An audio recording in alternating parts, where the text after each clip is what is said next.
3 दिसंबर को बदलाव फाउंडेशन के द्वारा मुखिया सम्मेलन का आयोजन किया गया है, जिसमें मंत्री शामिल होंगे और इस सम्मेलन में मुखिया अपना दर्द जो है सो मंत्री के सामने बयां करेंगे। इसे लेकर आज एक प्रेस कॉन्फ्रेंस का आयोजन किया गया था, जिसमें क्या कुछ कहा गया आइए आपको सुनाते हैं। देखिए, सम्मेलन का जो मुख्य उद्देश्य है, जो हमारे जनप्रतिनिधियों के बीच जो बाधाएं आ रही है, कम से कम हम एक समस्या हमारे जो सरकार है या मंत्री हैं उनके सामने हम रखना चाह रहे हैं। और मुझे लगता है अगर इतने बड़े स्तर पे कोई कार्यक्रम होगा तो निश्चित तौर पे सरकार उस पर विचार करेगी। और जैसे आपने बोला चुनावी माहौल चल रहा है, तो मुझे लगता है कि कोई भी सरकार नहीं चाहेगी कि जो इतना बड़ा जो एरिया है, मुखिया जो मेन स्तंभ होते हैं किसी पंचायत के, वो अगर अपनी कुछ मांगे रखेंगे तो निश्चित तौर पर सरकार उस पर विचार करेगी। हमारा ये मानना है, इसी उद्देश्य को लेकर हम ये कार्यक्रम कर रहे हैं और सबकी सहभागिता हमें लगता है इसमें पूर्ण रूप से रहेगी। इतने सारे मुखियाओं को बुला रहे हैं। देखिए, हमारा जो कार्यक्रम है वो तो राज्य भर के तमाम मुखियाओं को निमंत्रण जाएगा। और जैसे हमारे भाइयों ने बताया कि एक फॉर्म फिलअप करना होगा, रजिस्ट्रेशन करना होगा, तो लगभग हम आशा उम्मीद तो किए हैं कि लगभग हमारे 1500 गेस्ट होंगे सब मिला के। तो 1000 मुखिया के साथ और सारा गेस्ट मिला के 1500 अतिथि का हम अनुमान लेके चल रहे हैं। तो क्या सम्मेलन के दौरान मंत्री जी पूरे सम्मेलन के दौरान वहाँ मौजूद रहेंगे या सिर्फ उद्घाटन करके निकल जाएंगे? जी, इनसे पहले जब हम पोस्टर रिलीज़ कर रहे थे इस कार्यक्रम का, तो हमने मंत्री जी से समय मांगा था और उनसे बातचीत करने के बाद उन्होंने आश्वस्त किया कि जो ये आप कार्यक्रम कर रहे हैं उसमें वो पूर्ण रूप से सम्मिलित होंगे और हमारी जो मुखिया प्रतिनिधियों लोग की जो मांगे होंगी उस पर वो विचार करेंगे उस बैठक में, कार्यक्रम में रहेंगे वो। जी, उनका एक लेटर भी आ गया है उधर से, वो आश्वस्त हैं कि हाँ वो इस कार्यक्रम को अपना समय देंगे। सम्मेलन का जो विषय है वो है बात स्वाभिमान।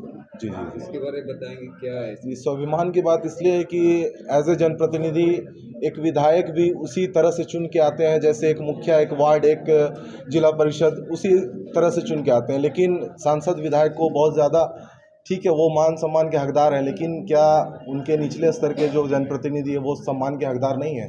उनको क्यों, उनकी बातों को क्यों अनदेखा किया जाता है? उनको ना आप सम्मान देते हैं, ना उचित फंड देते हैं। अगर जनप्रतिनिधि अपने अनुमोदन से एक चापाकल नहीं लगा पाते हैं तो फिर क्या फ़ायदा है ये चुनाव का? अगर हमारे कहने पे एक चापाकल या फिर बोलिए जिला से एक फंड नहीं रिलीज़ हो पाता है तो फिर ये चुनाव कराने का मतलब ही क्या है? क्योंकि हम चाह रहे हैं कि जो पावर है, सत्ता का विकेंद्रीकरण होना चाहिए, कि पावर को सब तरफ बांटिए, तभी आप जो पंचायती राज व्यवस्था का जो आप निचले स्तर तक विकास करना चाह रहे हैं तभी हो पाएगा। यहाँ सत्ता 2-3 जगह तक सिमट के रह गई है। बस हमारा वही उद्देश्य है कि सत्ता का विकेंद्रीकरण हो। जी, मैं विपिन टोप्पो, जिला परिषद सदस्य, नामकुम, पूर्वी क्षेत्र। ये हमारे बहुत सारे चुने हुए जनप्रतिनिधि हैं जिनको हमारी टीम ने चुना, और वो लोग जब काम कर रहे हैं ना, तो जो मुखिया है उन लोगों का जो समस्याएं हैं जो हम लोग लगातार देखते भी हैं कि वो लोगों का डिजिटल सिग्नेचर रख लिया जाता है, वो लोग अपने हिसाब से खर्च भी नहीं कर पाते हैं। तो बहुत सारे ऐसे टेक्निकल प्रॉब्लम है ना, इस मंच के माध्यम से मुखिया लोग अपने डायरेक्ट बात डायरेक्टर और जो मिनिस्टर है उसके साथ में रखेंगे।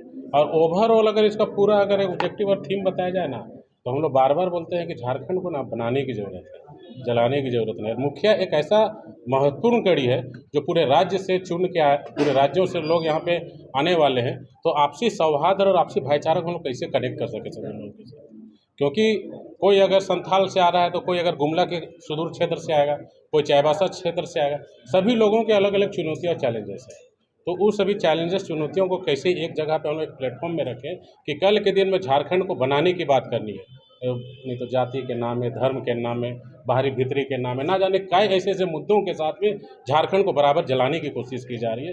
तो एक ऐसा एक महत्वपूर्ण एक आयाम बनेगा कि हम लोगों को सब मिलकर झारखंड को बनाने की ज़रूरत है, और उसी दिशा में हम लोग लगातार निरंतर कोशिश भी कर रहे हैं। और मुखिया एक महत्वपूर्ण कड़ी है, इस कड़ी को धरातल तक पहुँचाने का एक सबसे आयाम है। तो हम लोग चाहते हैं कि इसी कड़ी के माध्यम से पूरे लोगों तक संदेश जाए कि हम लोग सब मिलकर झारखंड को बनाएंगे और इस कड़ी में निरंतर कार्य करते रहेंगे। इसी कड़ी के साथ हम लोग जी जी जी भूषण भगत नाम है, मिशन बदलाव का मैं संस्थापक। जैसे हम लोग को जो समस्या है, क्योंकि हम लोग तो निचले स्तर का हम लोग जनप्रतिनिधि हैं, और जो समस्या हम लोग को होती है वो समस्या हमको नहीं लगता है कि विधायक और संसद को होती होगी, क्योंकि हम लोग के पास बहुत जैसे रोड की समस्या हो, चाहे नाली पुल पुलिया की समस्या हो, बहुत सारी समस्या है, ज़मीन से संबंधित भी बहुत सारी समस्या है। लेकिन हम लोग को जो अधिकार जो मिला हुआ है, उस अधिकार को हम लोग लेके जाते हैं कि नहीं, वीडियो के यहाँ ले जाते हैं, चाहे सीओ के यहाँ हम लोग जाते हैं, तो उसका हम लोग का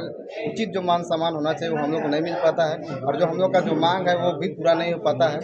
और बहुत जगह ऐसा भी होता है जहाँ पर हम लोग जैसे थाना हो गया, थाना में भी जाते हैं तो हम लोग को कुर्सी तक नहीं दिया जाता है।